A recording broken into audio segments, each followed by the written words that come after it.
Hello everyone and welcome to our 6th episode of live webinar.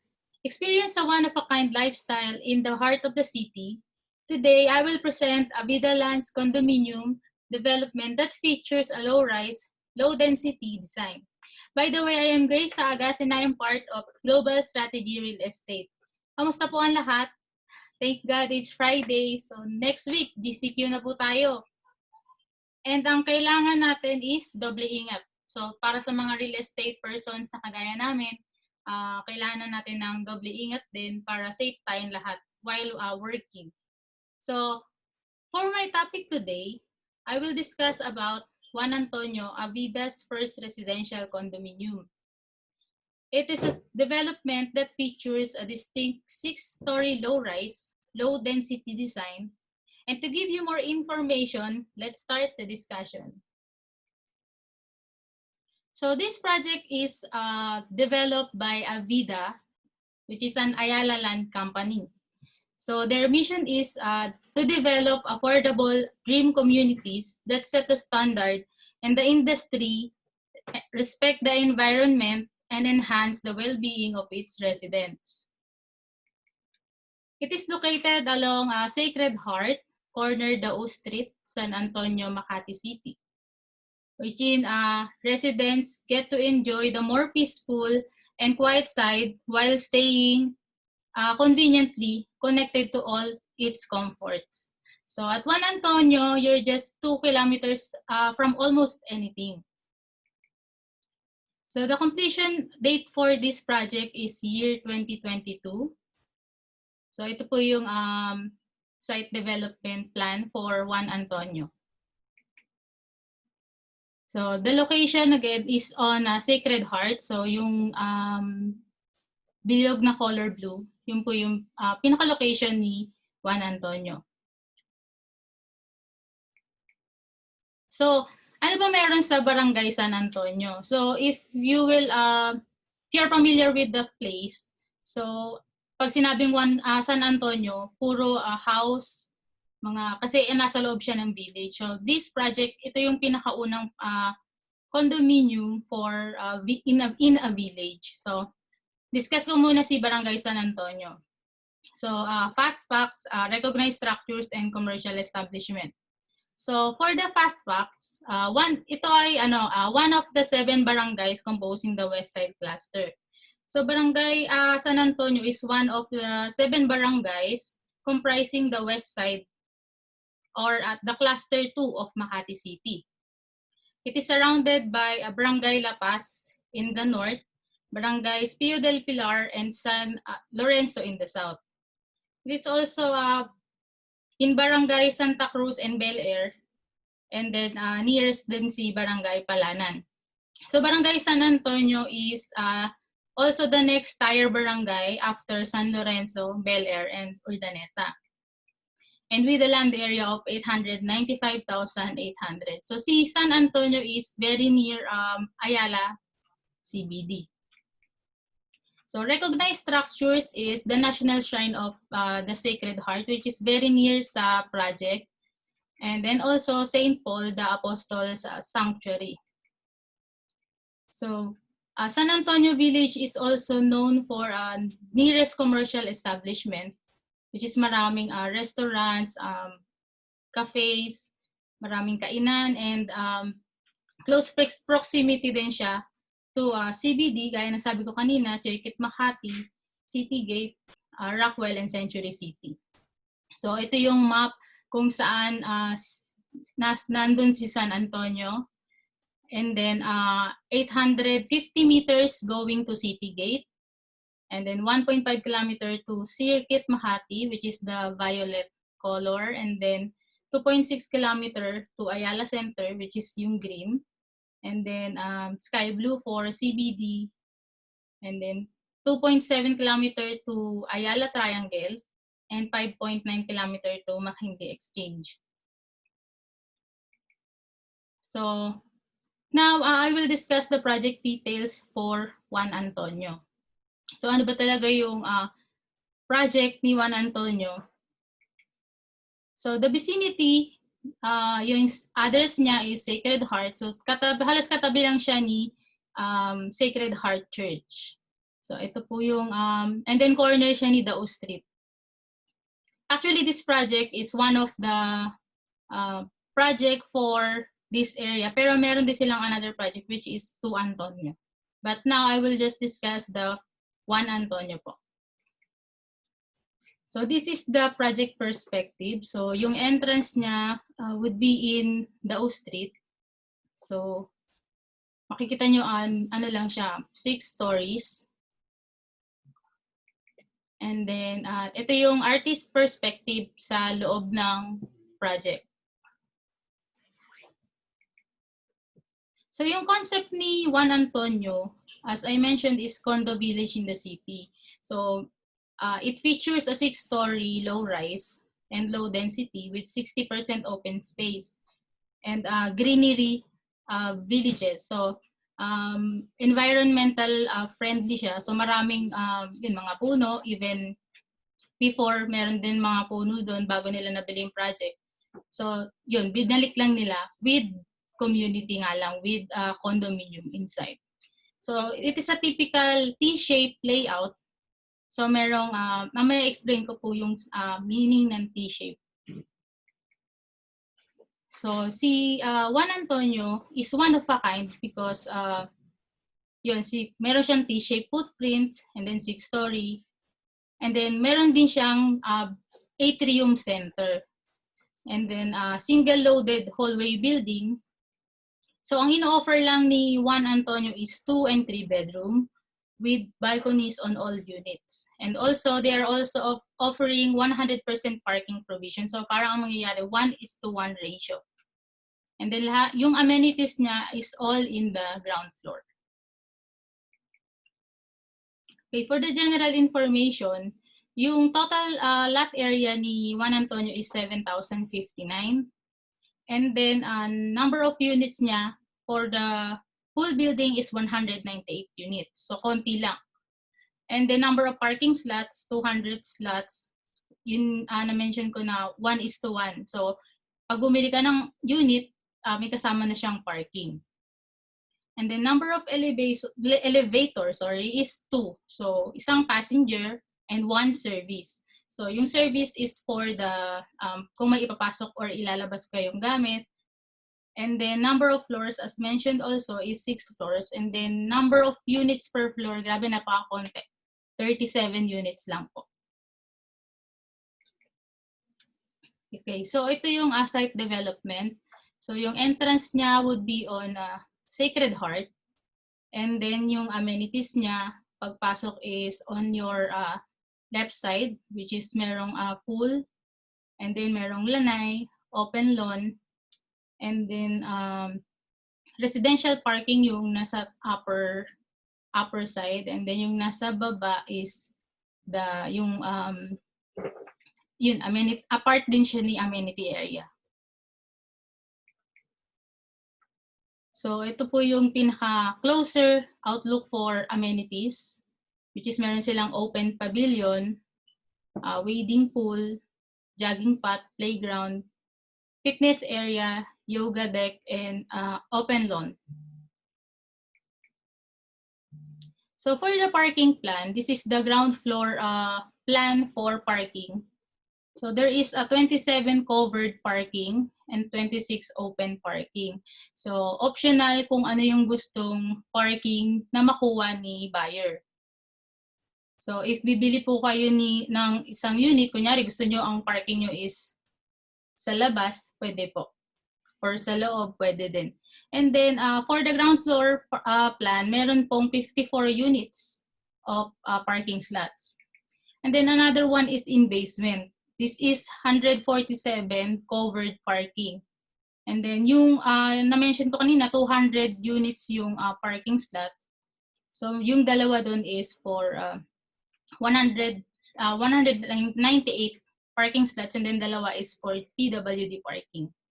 So ang total naman ng parking for basement is 148.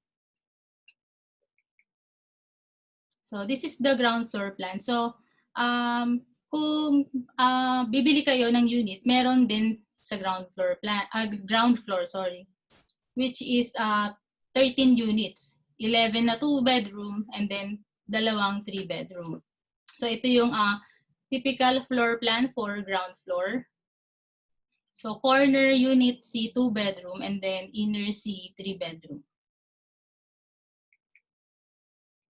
And then on the second floor hanggang 6th floor, the typical floor plan of the project is merong 30 units of 2-bedroom units and 7 units of 3-bedroom. So lahat ng 3-bedroom is nasa corner. Also din pala dun sa ground floor, it is corner unit din lahat ng 3-bedroom. Okay, so typical unit layout for 2-bedroom. So ang square meter niya for 2-bedroom is 52 square meter. So again, lahat po ng unit is with balcony. And then CR would be isa lang siya, so common bathroom. And then yun, meron silang master bedroom and another bedroom. So when you enter the unit, itong sample natin is kitchen agad siya, and then dining, and then bandang dulo would be the living. And then this is the typical unit layout for 3-bedroom. So ang size is 62 square meter. So meron tayong dalawang 3-bedroom units, and then 2 toilet and bath. So yung isang bath is for master's bedroom, and then yung isa would be common for the 2nd and 3rd bedroom. And again, meron din po siyang balcony. So standard unit finishes for this project. Ito po, ang pinaka-turnover na bibigay ni Avida would be this finishes po. So from flooring, wall, ceiling, and then door. And then sa kitchen, meron na rin kayong countertop, and then overhead and under counter cabinets. For the bedroom, meron na din sila, ang turnover nila would be the flooring, which is ceramic, and then wall, concrete, ceiling, and door. Same as sa toilet and bath. Pero yung door sa toilet and bath would be PVC.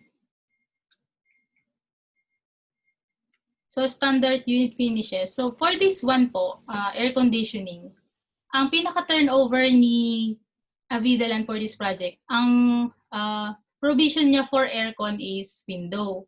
Pero if you want to use a split type, pwede po siyang i-request upon yung pagkagusto niya, pagbibili niyo na si unit, pag sure na kayo, pwede siya agad i-request para mailagay nila yung provision for split aircon. So for the 2-bedroom, merong dalawa. Yung dimension niya would be that size, which is 795 millimeter by 900 millimeter by 320 millimeter. And then also sa living room, meron din. Same as sa 3-bedroom, which is merong 4 aircon po. Almost same size din po yung dimension niya. So building features for this project, meron, as usual, merong reception lobby, and then mailbox per unit, and then 24 hours security services, which is sobrang mahalaga kasi dito din sa lugar na to, dito sa San Antonio, secured kayo kasi gated area. And then 100% backup power para if ever magkaroon ng brownout, meron pa rin tayong electric for the common areas. And then allocated emergency load on the residential units. Merong fire exit, which is 3 per floor, and then CCTV, and then heat and fire detection. So lahat, kung ano yung meron sa common na condominium project, meron din si Avida 1 Antonia. Excuse me. For the ano ba yung features, benefits, and advantages when you buy a property here in 1 Antonio? So number 1 is strategic location siya. So na-mention ko yung location niya is in Barangay San Antonio, which is few steps away from CBD. And yung mga kapitbahay mo is puro bahay. So quiet siya, unlike mga projects inside the village, for example, or Legazpi Village. So merong mga malalapit na church, hospitals, schools, malls, and other establishments. And then if you want to go in and out of the area, sobrang daming route options. And then isa rin sa pinaka important is flood-free yung area. Another feature, benefits, and advantage for buying a property here in Juan Antonio is you're living in a village, or village living in a condo. So, yun, meron siyang 60% open space, may open lawn, atrium at the center, T-shape, yung pinaka layout nung per unit, per tower. So, magkakaroon siya ng yung sinasabi nila atrium center. So, mahangin. Kahit di ka na siguro mag-aircon ng tanghali, malamig siya kasi merong pumapasok na hangin. So, open lanay, secured and gated streets in the vicinity. Yan kasi village nga siya. So, maraming gate na streets dito sa San Antonio. And then 1:1 parking ratio. And then last, for the feature, benefits, and advantages, it is a mark of Ayala. So yun na-mention ko din kanina na si Avida land is under ni Ayala land. So even Avida land siya, you're still buying the name of brand which is Ayala land, na kilala siya sa mga premier project. And then si Ayala land also would have a property management, which is also Ayala Property Management Corporation.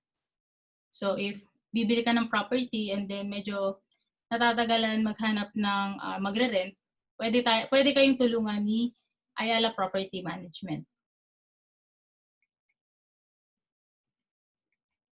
Okay, so Juan Antonio Village, Condo-village in the city. So yun po yung project ni Juan Antonio.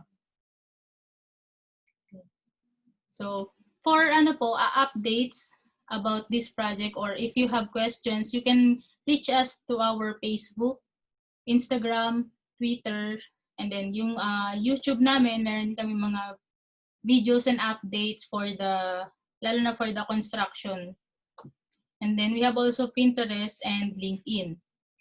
Just search for GSR Philippines. So let's proceed now to our question and answer.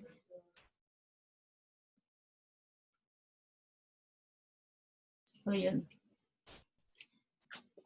Maiksi yung topic pero malaman siya kasi introduction po siya ni Juan Antonio. So next, abangan niyo po yung next topic ko would be the two Antonio naman. So we have questions here. What are the payment terms of the property? So ang payment terms ni property, if you're local, I think local and foreign, 10%, pwede kayo sa 10% down payment, then 10% monthly amortization, and then yung 80% would be balance or bank loan. So if hindi kaya ng spot cash, meron pong yun, yung flexible payment terms.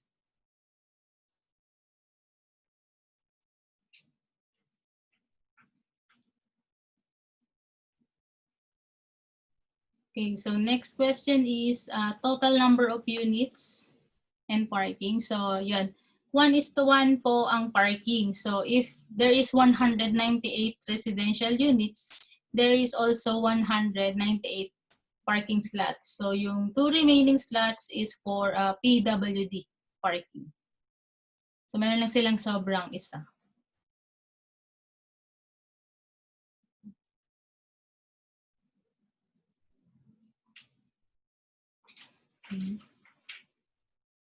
Next question is, did you know that what is the height of the property. So the height of the project is between ceiling and floor.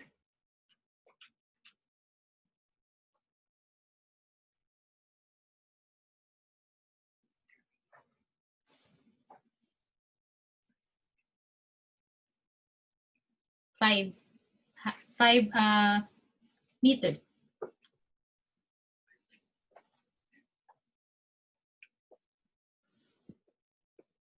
5 foot 5 foot meter. 5 foot. Sorry. Do you have any idea how much is the cost of association dues, IFAB? Mostly po kasi pag new projects is hindi pa sila nagre-release ng association dues. But for the new projects, nag-i-start po sila for 100 square meter, 100 per square meter per ano po. For starting nila is 100 square meter. Do you have any idea? Yeah, tapos na po yung question. So next is, what is the difference of this project from other Avida land project? So this project, if you're familiar with Avida land, most of their projects are high rise or low rise. So meaning mataas siya. For this project, it is a mid-rise since it has only 6 floors.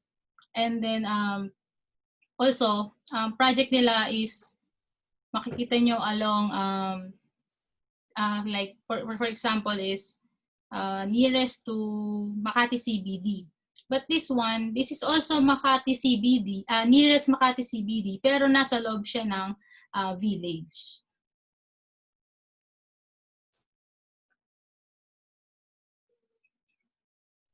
Okay, so I think we're done for this presentation. So yun, if you have other questions or hindi ko nasagot ng maayos yung tanong nyo, you can contact us or leave. And meron pa pahabol na question. Hi, since you are advertising Avida properties, may I know if GSR is accredited broker of Avida properties? Yes po, accredited po kami for the most developers na meron kami. From Ayala Land Premier, Alveo, Avida, up to Amaya and Bella Vita, accredited po. Last, ito, meron pa isa. May I know the advantage of low rise from high rise? Okay, so advantage of low rise, konti po yung number of units. Like for example, this project, since it's low rise, 6-story, meron lang siyang 37 units per floor. And for high rise naman, high rise property siya, pero most of the number of units na meron doon is from, sabi natin mga 50 units per floor. Depende po if there is a tower. Thank you. How many percentage to finish the property? How many percentage to finish the property? Is it over 50%? Yung for the construction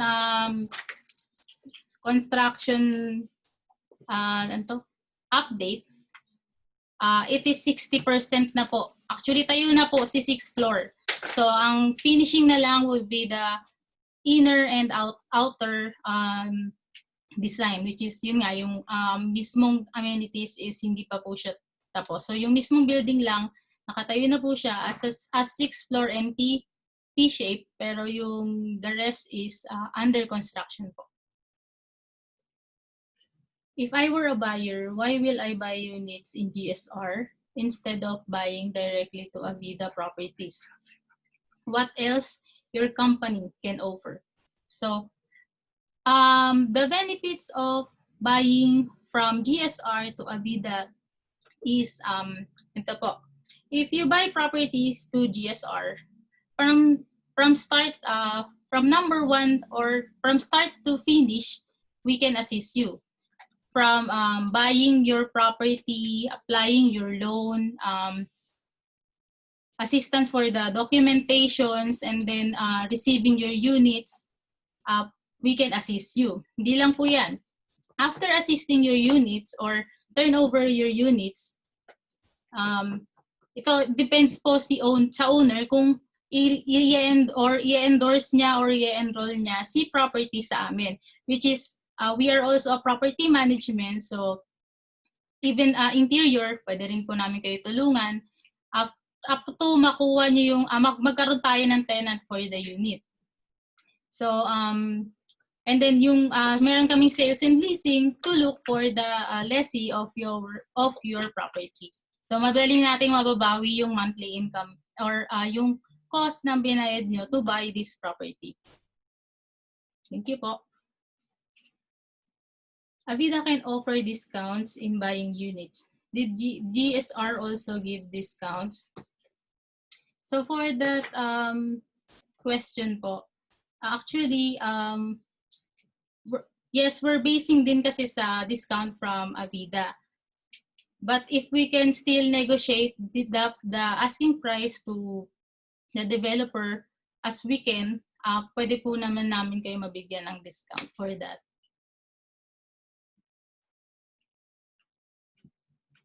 Okay, so that's all for my presentation today. So I hope you're magkaroon tayo ng transaction for this project. So, and if you have more questions, just message our any social media account, and then we will answer you as soon as possible. We receive your message po. That's all for my presentation today, and thank you po. Ingat po sa lahat. Happy Friday!